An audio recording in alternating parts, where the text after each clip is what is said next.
Morning, everybody. Fox News Alert, live look at Washington, where the Treasury Department is announcing they are cutting the very first checks from the financial rescue plan today.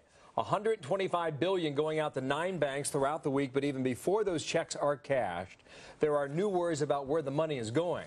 Are your worst fears being realized? Good morning, everybody. Live back in New York City, I'm Bill Hemmer, here in America's Newsroom. Welcome back, Thank Bill. You. Good to be it's back. It's great to have you. Bill got a lot of lovely emails from all of you, and we shared them with him, and we're all happy to see you back here, safe and sound. Off we go. 8 days, huh? I know. Let her rip. You're back just in time. Right. Hi, everybody. I'm Megan Kelly. And as Bill was saying, when that $700 billion plan was approved, we were told that it was critical to bail out Wall Street and also to save Main Street and save our economy from collapsing.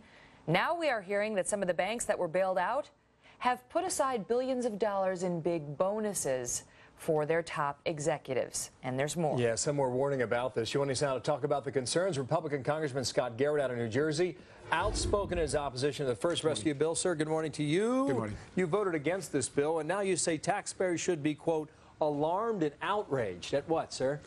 Well, they should be outraged to see where their tax dollars are going. You know, remember what this bill of goods that Nancy Pelosi sold us 3 or 4 weeks ago. She said we had to do this. We had to move this bill quickly through the process. You know, a lot of us in the House were saying, can we just take a little bit of time? Can we consider some alternatives, some other options? But Nancy Pelosi said no. She sets the agenda in the House. She's going to move this through, that we need to do this today. And if we don't do it today, the sky is going to fall. But that's gone now. That's behind us. But what you're charging is that the banks could use this money to give employees a raise. Is that true? Well, and that's what's out there right now. But my point is that she sold us one thing, but now we see the $700 billion is going every place but where she told it was going to go to. Part of it now is going, well, it's going to go 2 places that we never thought it was going to go to. One is going to go for the raises that are out there.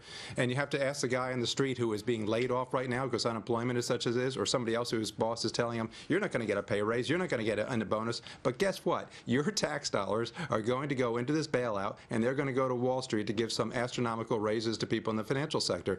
And the other problem, of course, is what else are the banks using this for? They're using it to buy up other banks. 2 things that were never told to us, and nobody would have supported if we heard that. Hasn't the horse left the barn on this deal? Yeah, well, the horse left the barn, you're right, about 3 or 4 weeks ago when the bill passed, and we gave that blank check to the Treasury Secretary and basically said, go ahead and do whatever you want to do with it. And now after the fact, the flags are coming up and said, exactly what did Congress pass? What exactly did Nancy Pelosi give us when she said pass this bill? Well, we're finding it's for anything and everything that but what she told us for. I hear your complaints, but maybe in the end all this works. Yeah. And maybe it starts to help the economy rebound. Oh, I'm sure. You scoff at that?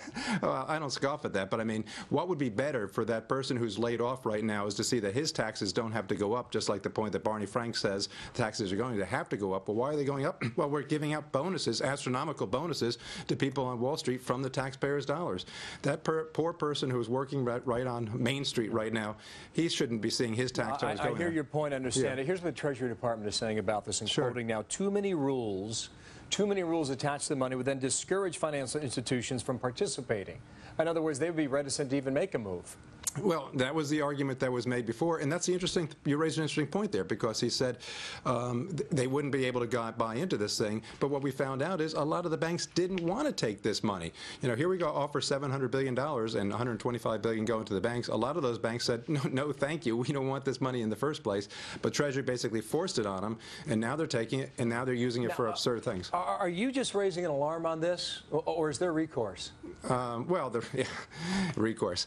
We have an election in about 8 days. I guess that's your recourse right there, is send someone back to Congress or back to the presidency who will stop this. But no, between now and next week, Nancy Pelosi is not going to call us back in. And even after that, they're not going to go back in except to do what? Spend another $300 billion on top of that in the stimulus. There is no recourse except elections. Take it after November 4th, okay? If the polling is right and Democrats run the board next Tuesday, you've got a Democratic House, a Democratic Senate, and a Democrat in the White House. Right. What will government look like under that scenario? Well, we heard that one infamous question right now that's out there. We're still waiting for an answer from Biden or from Obama.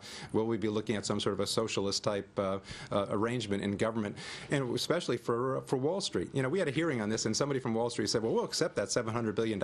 We just don't want any strings attached. Well, goodness sakes, what they're going to get is every single string possibly attached from Washington if we have a Democrat President, Senate, and Congress. They're going to try to control them up and down the line because they bailed them out, and now they're giving bonuses to them with money. Scott Garrett's a Republican out of New Jersey. Sir, thank you for coming in today. Bill, thank you. We're watching it. Again, the headline is that the banks will start getting the money starting this week. In the meantime, watching the big board down